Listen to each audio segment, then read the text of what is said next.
الحمدللہ والصلاۃ علی رسول اللہ، اما بعد۔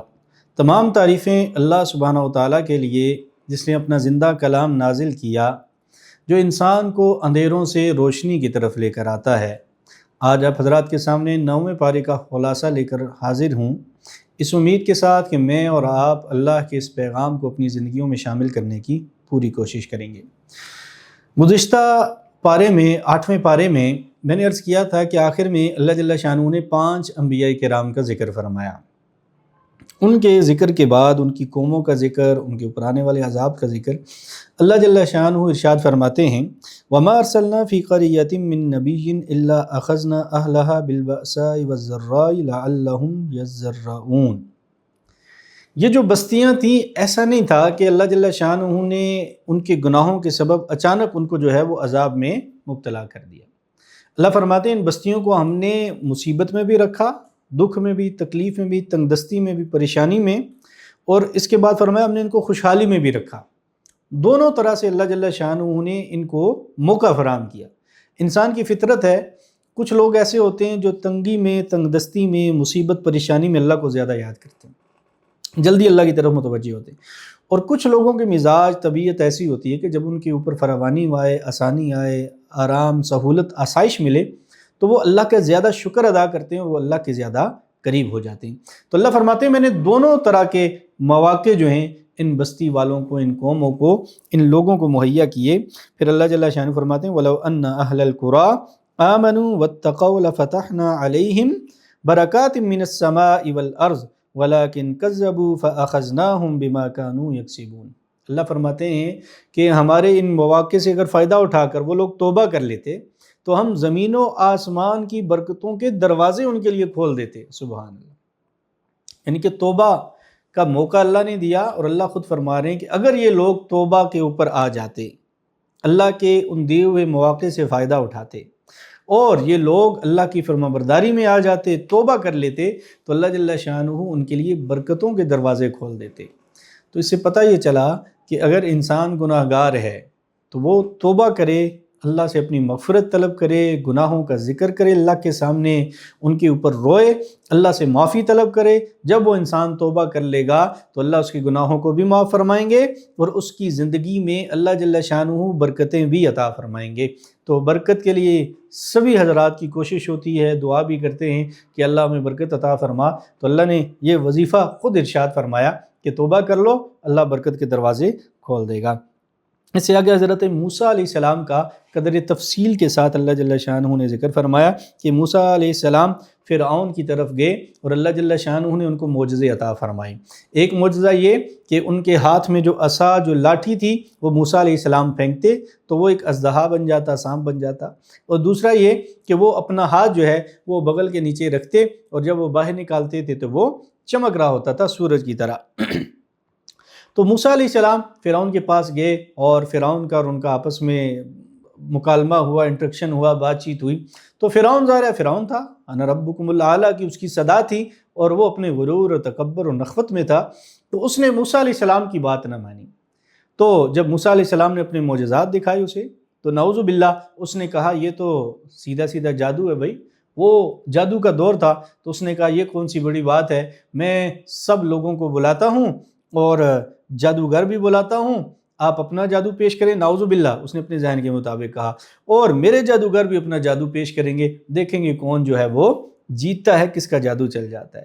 اب اس شخص کو کیا علم تھا کہ یہ تو اللہ کا معجزہ ہے، اللہ کے پیغمبر ہیں، اللہ کے رسول ہیں۔ بہرکیف اس نے اپنے پورے علاقے سے بڑے بڑے جادوگر بلائے، اور وہ جادوگر اور اس پورے قوم کو جمع کیا گیا بڑے میدان میں۔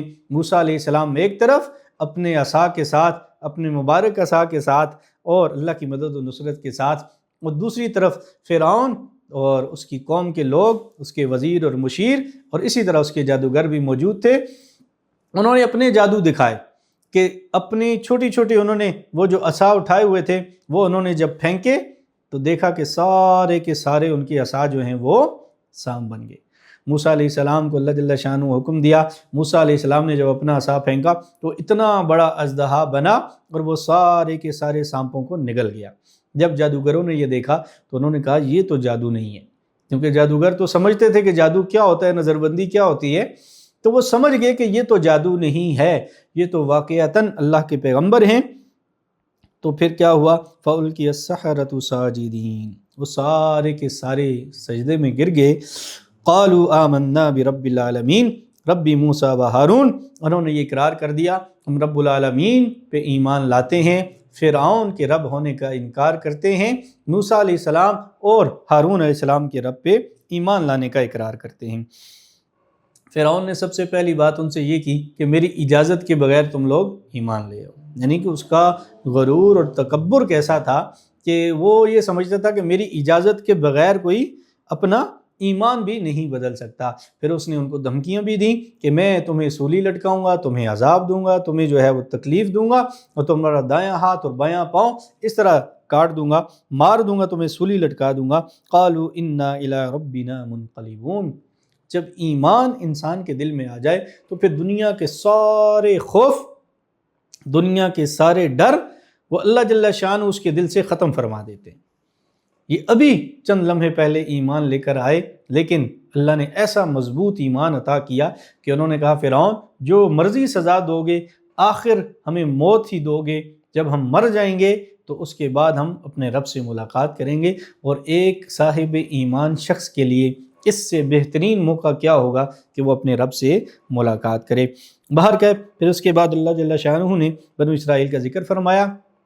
اللہ جل شانہ نے بنو اسرائیل کے اوپر، موسیٰ علیہ السلام کی قوم کے اوپر پھر کچھ عذابات بھی نازل فرمائے، اور ہر عذاب کے نزول کے بعد وہ یہی کہتے تھے کہ آپ دعا فرمائیں یہ عذاب ٹل جائے تو ہم آپ کی فرما برداری کریں گے۔ لیکن جب عذاب ٹل جاتا وہ پھر دوبارہ نافرمانی کرتے، پھر عذاب اللہ جل شانہ کی طرف سے آ جاتا۔ اللہ کی طرف سے طوفان بھی آیا ان کے اوپر، ٹڈی دل کا بھی عذاب آیا کہ چھوٹی چھوٹی یہ کیڑیاں یہ آ کے ان کی فصلوں کو جو ہے وہ تباہ و برباد کر دیتی تھیں۔ اسی طرح جوؤں کا بھی عذاب آیا ان کے اوپر، مینڈکوں کا عذاب آیا، ہر جگہ مینڈک، گھر میں، باہر، بستر پہ، اپنے وہ جو ہوتے تھے ان کے دسترخوان وہاں پہ ہانڈیاں جلاتے تھے، کھولتے تھے ڈھکن، اوپر سے اندر سے مینڈک نکل آتے تھے۔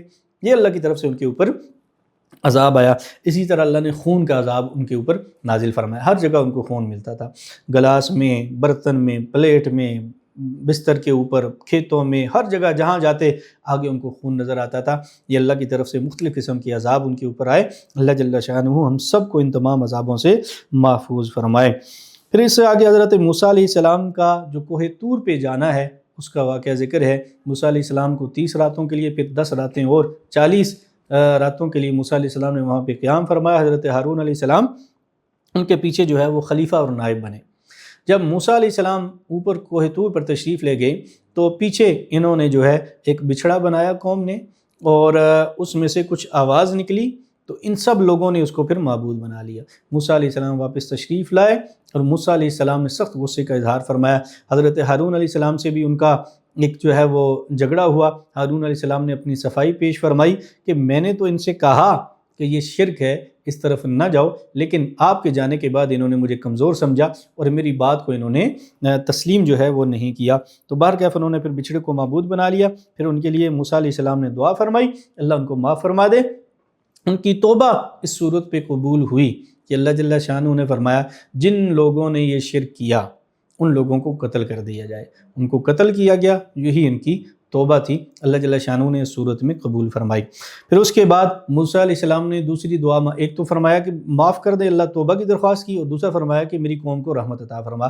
تو فرمایا رحمت تو اللہ جل شانہ ان لوگوں کے لیے جو ہے وہ فرماتے ہیں کہ جو لوگ اللہ سے ڈرنے والے ہیں، زکوٰۃ دینے والے ہیں، اور پھر اللہ کے نبی صلی اللہ علیہ وسلم کی صفات کا ذکر فرمایا کہ ان کے اوپر ایمان لانے والے ہیں۔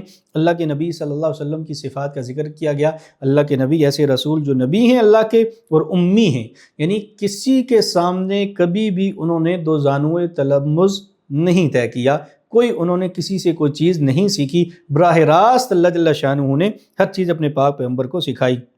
تورات میں اور انجیل میں اللہ کے نبی صلی اللہ علیہ وسلم کی صفات ہیں، اور اللہ کے نبی کی یہ صفت ہے کہ آپ صلی اللہ علیہ وسلم معروف کا حکم ارشاد فرماتے ہیں اور منکرات سے جو ہے وہ دور فرماتے ہیں۔ اسی طرح اللہ کی حلال کردہ چیزوں کو حلال بتاتے ہیں، حرام کردہ چیزوں کو حرام بتاتے ہیں۔ اور پھر فرمایا آپ صلی اللہ علیہ وسلم کو قل یا ایھا الناس انی رسول اللہ الیکم جمیعا، کہ اللہ پہلے تو جتنے بھی پیغمبر ہوتے تھے وہ علاقوں اور بستیوں کی طرف مبعوث کیے جاتے تھے، لیکن اللہ کے نبی صلی اللہ علیہ وسلم کو ساری کی ساری انسانیت کے لیے جو ہے وہ مبعوث کیا گیا۔ اس کے بعد عہد الست ہے، اللہ جل شانہ نے جتنے بھی انسان قیامت تک آنے تھے ان تمام کی تمام لوگوں کی روحوں کو جمع فرمایا اور ارشاد فرمایا الست بربکم، کیا میں تمہارا رب نہیں ہوں؟ قالوا بلا، سب کے سب روحوں نے، سب لوگوں نے، میں نے، آپ نے، آدم علیہ السلام سے لے کر قیامت تک ہر روح نے یہ جواب دیا کیوں نہیں اے اللہ آپ ہی ہمارے رب ہیں۔ اس سے آگے ایک شخص کا واقعہ ہے، بلعم بن باعورہ، یہ ایک نیک عابد زاہد شخص تھا۔ موسیٰ علیہ السلام کی قوم کو حکم ہوا اس کے علاقے کی طرف اس کی قوم کے خلاف جہاد کرنے کے لیے۔ یہ لوگ چونکہ موسیٰ علیہ السلام کو، اللہ کے پیغمبر کو اور اللہ کی باتوں کو ماننے والے نہیں تھے، تو یہ سارے دوڑے دوڑے آئے اس نیک پرہیزگار متقی شخص کے پاس کہ موسیٰ علیہ السلام کے خلاف بد دعا کرو نعوذ باللہ۔ جب اس نے انکار کیا تو انہوں نے لالچ دی، عورت کی لالچ دی، سرداری کی، پیسے کی، مال و دولت کی، تو اس کا ایمان ڈگمگا گیا۔ پھر اس نے دعا کے لیے، بد دعا کے لیے ہاتھ اٹھائے، لیکن اس کے منہ سے اپنی قوم کے خلاف ہی بد دعا کے الفاظ نکلے، تو اللہ جل شانہ نے اس کو پھر دنیا میں ذلیل و خوار کر دیا۔ اس سے آگے اللہ جل شانہ نے فرمایا وَاتْلُ عَلَيْهِمْ نَبَأَ الَّذِي آتَيْنَاهُ آيَاتِنَا فَانْسَلَخَ مِنْهَا فَأَتْبَعَهُ الشَّيْطَانُ فَكَانَ مِنَ الْغَاوِينَ۔ روایات میں آتا ہے یہ بلعم بن باعورہ سے متعلق آیات نازل ہوئی ہیں۔ یہ ایک نیک شخص تھا، متقی پرہیزگار شخص تھا، لیکن موسیٰ علیہ السلام کو جب حکم ہوا کہ اس کی قوم کے خلاف جہاد کرنا ہے تو اس کی قوم کے لوگ اس شخص کے پاس آئے اور کہنے لگے کہ موسیٰ علیہ السلام کے خلاف بد دعا کرو، ان کی قوم کے خلاف بد دعا کرو۔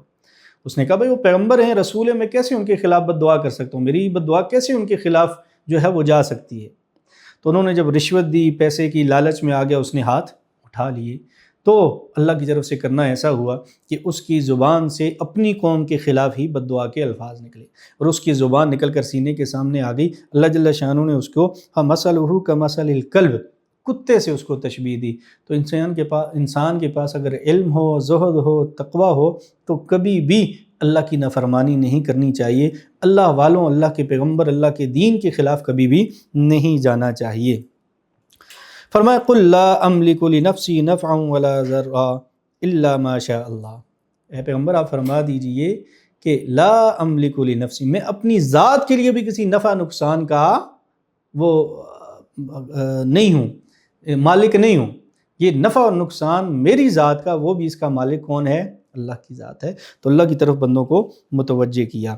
اس سورہ مبارکہ کے آخر میں اللہ جل شانہ نے قرآن کا ادب فرمایا وَإِذَا قُرِئَ الْقُرْآنُ فَاسْتَمِعُوا لَهُ وَأَنصِتُوا، کہ قرآن کریم کو جب سنا جائے تو خاموشی کے ساتھ جو ہے، اطمینان کے ساتھ، سکون کے ساتھ جو ہے وہ سننا چاہیے۔ اس سے آگے سورۃ الانفال ہے۔ انفال مال غنیمت کو کہا جاتا ہے، تو چونکہ سورہ مبارکہ میں غزوہ بدر کا ذکر، مال غنیمت کا ذکر ہے، اس وجہ سے اس کو سورۃ الانفال کہا جاتا ہے۔ ابتداً مومنین کی صفات ذکر کی گئی، فرمایا ایمان والے وہ ہوتے ہیں جب اللہ کا ذکر کیا جاتا ہے وجلت قلوبہم، ان کے دل دہل جاتے ہیں، ان کے دل نرم پڑ جاتے ہیں، اللہ کا خوف، اللہ کی خشیت، تقوی، ڈر ان کے دلوں میں آ جاتا ہے۔ فرمایا جب ان کے اوپر قرآن کی آیات پڑھی جاتی ہیں تو ان کا ایمان بڑھ جاتا ہے۔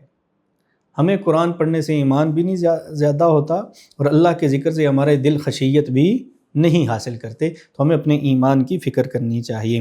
اس سے آگے غزوہ بدر کا ذکر فرمایا یہ ہوا جس سے اللہ جل شانہ نے حق اور باطل کو جدا جدا کر دیا، اور جو باطل تھا اس کی جڑ جو ہے وہ اللہ جل شانہ نے کاٹ کے رکھ دی۔ پھر فرمایا کہ اللہ جل شانہ نے مسلمانوں کی مدد و نصرت فرمائی، فرشتے اتارے، اور پھر مسلمانوں کو چند تعلیمات دی گئی ہیں کہ ایمان والے جب بھی کفر سے مقابلہ کریں تو ان کو ثابت قدم رہنا چاہیے، اہل ایمان جو ہیں ان کو اللہ اور اس کے رسول کی اطاعت کرنی چاہیے، وَلَا تَوَلَّوْا عَنْهُ وَأَنْتُمْ تَسْمَعُونَ، اور سن کر اللہ اور اس کے رسول کسی بات کو اس سے روح گردانی، منہ پھیرنا نہیں چاہیے۔ اللہ اس کے رسول کا کوئی حکم آ گیا، ہمارے علم میں آ گیا اس سے پھر منہ نہیں پھیرنا چاہیے، روگردانی نہیں کرنی چاہیے، اس پہ پھر عمل کرنا چاہیے۔ فرمایا اے ایمان والو لا تخونوا اللہ والرسول وتخونوا اماناتکم وانتم تعلمون، کہ اللہ اور اس کے رسول کے ساتھ کبھی بھی خیانت نہ کرنا، اور آپس میں بھی جو امانت والے معاملات ہوتے ہیں اس میں خیانت نہیں کرنی چاہیے۔ فرمایا اے ایمان والو جب تمہارا کسی سے مقابلہ ہو فاثبتوا واذکروا اللہ کثیرا لعلکم تفلحون، تو ثابت قدم رہو اور اللہ کا ذکر کرتے رہو، تم ہی کامیاب رہو گے۔ یہ اللہ جل شانہ نے کامیابی کا ایک جو ہے وہ گر بتایا۔ اللہ جل شانہ کہنے سننے زیادہ عمل کرنے کی توفیق عطا فرمائے۔